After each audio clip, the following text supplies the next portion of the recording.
Kurelakan suamiku untukmu. Dibacakan oleh Hana Iswara.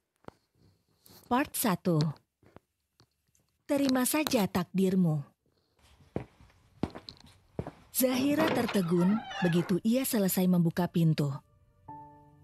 Bukan karena heran melihat rombongan keluarga suaminya yang baru saja pulang dari kampung halaman. Akan tetapi, ia sedikit syok melihat seorang perempuan asing yang sedang bergelayut manja di lengan sang suami tanpa canggung sedikit pun. "Lama banget sih buka pintunya," sungut Bu Rahimah, mertua perempuan Zahira. Wanita paruh baya berbadan gempal tersebut seketika menerobos masuk tanpa peduli pada ekspresi Zahira yang nampak terluka. "Masuk dulu, Ra. Bapak sama Danu mau bicara penting." Tukas Pak Iwan, ayah mertua Zahira. Zahira mengangguk. Ia mengekori langkah ayah mertuanya, kemudian disusul oleh Danu, sang suami beserta perempuan asing berpenampilan seksi tersebut. Sementara, dua adik ipar Zahira terlihat masih betah duduk di teras depan sambil bermain ponsel. Firasat Zahira mulai tak enak. Sebagai seorang istri, instingnya mulai bekerja dengan baik. Ia tahu bahwa perempuan yang sejak tadi enggan melepas rangkulannya dari lengan sang suami bukanlah orang yang akan datang memberi kabar bahagia. "Zahira, kenalkan, ini Nola, istri kedua Danu." Dek. Seperti ada yang meremas jantung Zahira saat kalimat itu diucapkan oleh ayah mertuanya. Sepasang mata bulat yang mulai berembun menatap nanar ke arah sang suami, yang sedari tadi hanya menunduk, tanpa berani melihat ke arah Zahira. Maksudnya?" tanya Zahira dengan suara bergetar. "Iya, dia ini istri kedua Danu. Dia berasal dari keluarga baik-baik, yang kaya raya serta berpendidikan tinggi. Gak kayak kamu," sinis Bu Rahimah dengan bibir mencebik.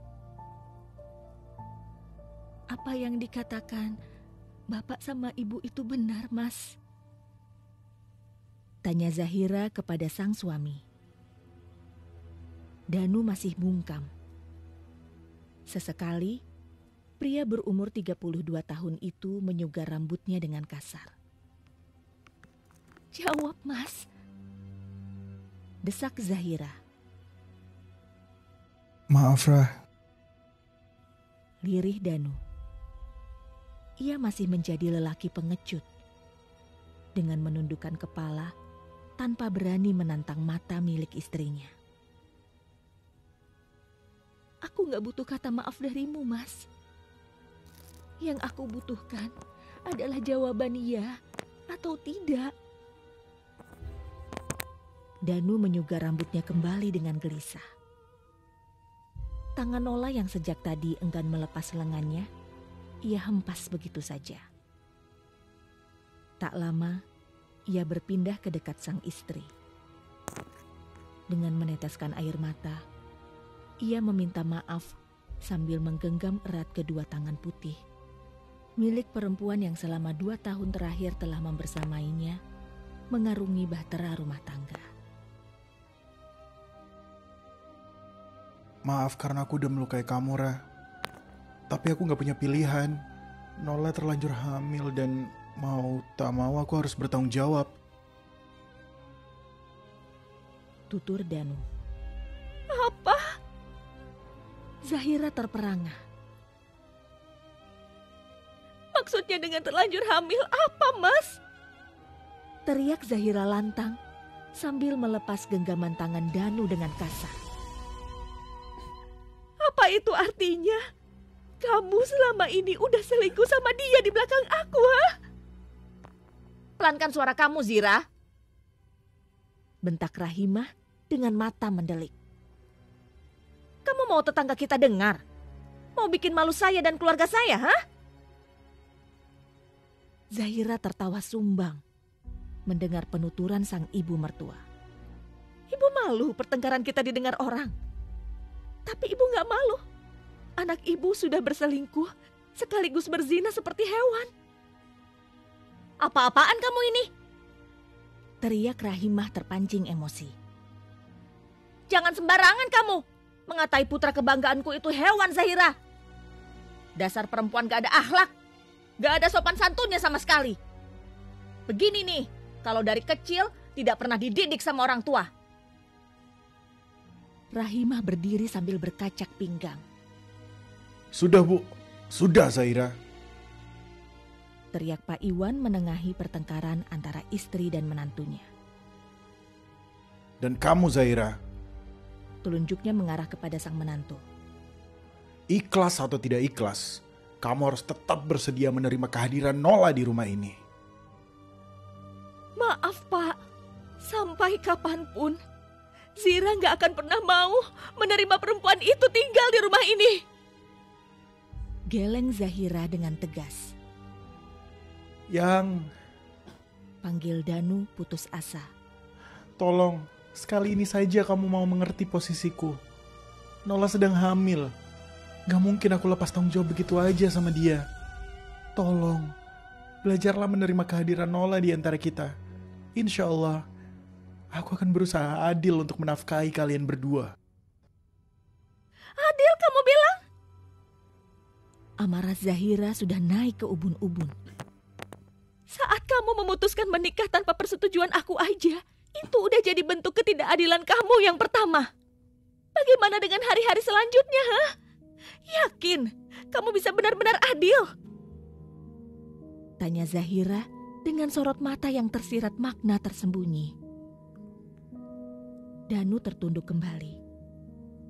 Ia benar-benar putus asa sekarang.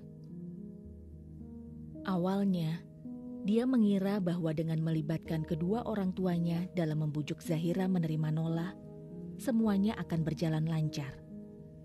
Siapa sangka, Zahira yang biasanya lemah lembut, penurut, dan tak pernah meninggikan suara, malah berubah drastis hari ini. Silahkan kamu hidup bersama perempuan murahan itu, Mas. Tapi, aku mau kalian pindah dari rumah ini. Tegas Zahira. Loh, apa-apaan ini? Gak bisa gitu dong, Ra. Kamu kan tahu sendiri kalau rumah yang di sebelah itu belum selesai direnovasi. Rahimah menyahut keberatan. Aku gak peduli, Bu. Yang jelas, kalian semua harus angkat kaki dari rumahku. Aku gak sudi menampung orang-orang yang gak tahu terima kasih macam kalian. Jaga bicaramu, Zahira. Bentak Iwan dengan emosi. Dia tak terima keluarganya diusir begitu saja oleh sang menantu. Jangan jadi perempuan tidak tahu diri kamu. Mentang-mentang statusmu adalah istri dari anak saya, lalu dengan seenaknya kamu mau mengusir kami dari rumah anak kami sendiri. Benar-benar tidak tahu malu kamu. Zahira tersenyum miring mendengar ucapan sang ayah mertua. Sementara Rahimah dan juga Nola tampak tersenyum seraya saling berangkulan. Hanya Danu yang tampak menunduk sedari tadi. Asal Bapak tahu, rumah ini adalah rumah milikku. Hadiah dari Bang Chandra saat aku lulus kuliah dulu. Seketika suasana mendadak hening. Mata kedua mertua Zahira melotot tak percaya. Nola tampak mengernyit kebingungan. Sementara Danu semakin mengkerut karena tatapan nyalang dari kedua orang tuanya. Beritahu fakta yang sebenarnya kepada orang tuamu, Mas. Aku sudah terlalu lelah. Dicaci maki oleh mereka hanya dianggap menumpang hidup sama kamu layaknya parasit. Setelah mengucapkan kalimat tersebut, Zahira berlalu masuk ke dalam. Ia menuju ke meja makan, lalu memandangi makanan yang sudah tersaji lengkap di atas meja persegi panjang itu. Tak berselang lama, Zahira mengambil satu persatu piring lauk, lalu memindahkan isinya ke kantong plastik yang ia ambil di laci rak piring. Tak ada yang terlewat barang sedikit pun. Bahkan, Nasi yang masih tersisa di Magicom turut ia masukkan ke dalam wadah plastik berbentuk kotak, kemudian hendak ia bawa keluar. Loh, makanannya kenapa kamu ambil semua, Zahira? Mau dibawa kemana itu? Tanya Rahimah yang berpapasan dengan Zahira saat hendak menuju ke meja makan untuk makan siang bersama dengan menantu barunya. Makanannya mau aku kasih Mbok Dania. Zahira menjawab dengan menyebut nama seorang janda tua yang tinggal tak jauh dari rumahnya. Kok malah dikasih orang lain, sementara kami ini belum ada yang makan? Itu urusan kalian. Yang jelas, mulai sekarang jangan suruh aku jadi pembantu kalian lagi. Sudah cukup, selama ini aku bersabar. Yang! Danu mencekal pergelangan tangan Zahira yang melangkah terburu-buru hendak pergi. Lepas, Mas. Titah Zahira. Mulai sekarang kita urus hidup kita masing-masing. Kalau perlu, ceraikan aku. Mendengar kata cerai meluncur dari mulut sang istri, Danu langsung naik pitam. Mana mungkin dia mau menceraikan Zahira, seorang perempuan yang selama ini ikhlas menemaninya. Dari yang bukan siapa-siapa, sampai memiliki pekerjaan yang kini terbilang cukup mapan dan menjanjikan. Lagi pula, impiannya menikahi Nola bukan dengan cara meninggalkan Zahira. Dia ingin memiliki kedua perempuan itu sekaligus. Satu cinta pertamanya, dan yang satu lagi merupakan wanita yang menemani meniti kesuksesan. Jangan pernah berani kamu meminta cerai, Ra. Memangnya kamu mau kemana kalau aku ceraikan? Hah? Ingat, keluargamu sudah membuang kamu. Teriak Danu murka yang seketika menghentikan langkah kaki Zahira.